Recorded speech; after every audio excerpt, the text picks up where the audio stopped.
আসসালামু আলাইকুম। আমার হাতে যে ফোনটি দেখতে পাচ্ছেন, ফোনটির মডেল হচ্ছে ইনফিনিক্স হট 11 প্লে। এই ফোনটি কাস্টমার আমাদের কাছে নিয়ে আসে চার্জিং সমস্যা নিয়ে।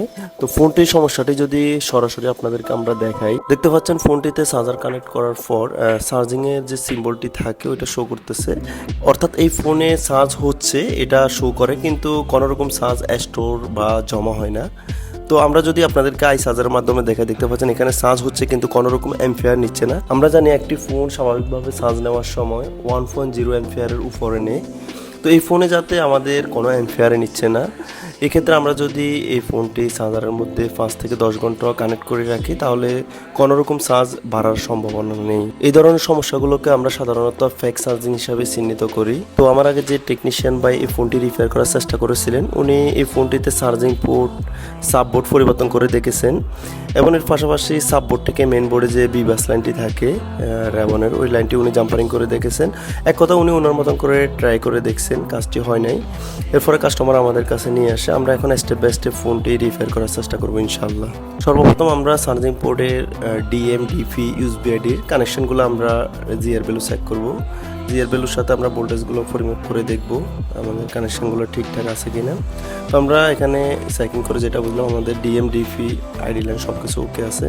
এখন আমরা দেখব সাববোর্ড থেকে মেন বোর্ডে আমাদের বিবাস লাইনের যে ভোল্টেজটি আছে ওইটা ঠিকঠাক মতো পৌঁছাচ্ছে কিনা।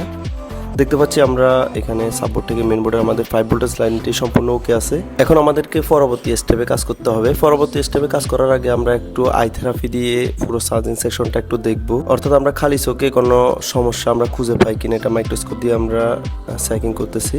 চেকিং করার পর এখানে আমরা একটি সমস্যা দেখতে পাই, অর্থাৎ আমাদের চার্জিং সেকশনের একটা ট্রানজিস্টর এখানে আমরা দেখতে পাচ্ছি যেখানে একটি লাইন সম্পূর্ণ পুড়ে গেছে।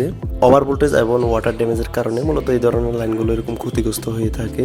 এই ফোনটির মধ্যে যে ফ্যাক চার্জিং সমস্যাটি আছে এটা এই লাইনটা ক্ষতিগ্রস্ত হওয়ার কারণেও হতে পারে। আমরা যদি ডায়াগ্রামের মাধ্যমে আপনাদেরকে আরো স্পষ্টভাবে লাইনটি দেখাই, দেখতে পাচ্ছেন এখানে চার্জিং এসি থেকে একটা ট্রানজিস্টর হয়ে একটা লাইন এখানে কানেক্ট হয়। এই লাইনটি মূলত মাদারবোর্ড থেকে ডিসকানেক্ট হয়ে যায় পুড়ে যাওয়ার কারণে।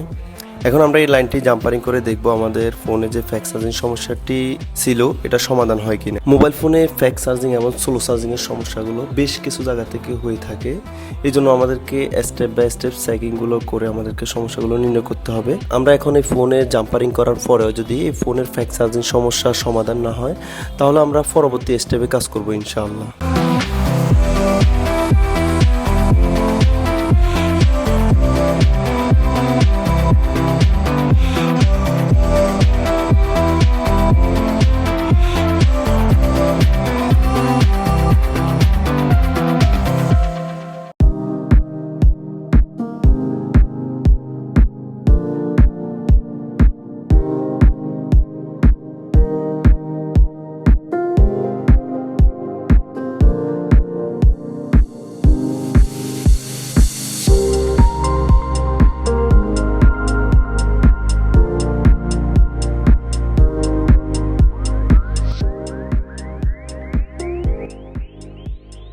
জাম্পারিং করার পর আমরা এখন এই ফোনে চার্জার কানেক্ট করে দেখব এই ফোনের যে সমস্যাটি ছিল এটা সমাধান হয়েছে কিনা। দেখতে পাচ্ছেন আমরা এখন ফোনটিতে চার্জার কানেক্ট করেছি। আমাদের এই ফোনের আগে যে সমস্যাটি ছিল চার্জার কানেক্ট করার পরে আই চার্জারে কোনো অ্যাম্পিয়ারে নিত না। জাম্পারিংটি করে চার্জার কানেক্ট করার পর দেখতে পাচ্ছেন আমাদের আই চার্জারে 1.8 অ্যাম্পিয়ার করে এই ফোনটি চার্জ নিচ্ছে, অর্থাৎ এই ফোনে এখন ঠিকঠাক মতো চার্জ হবে।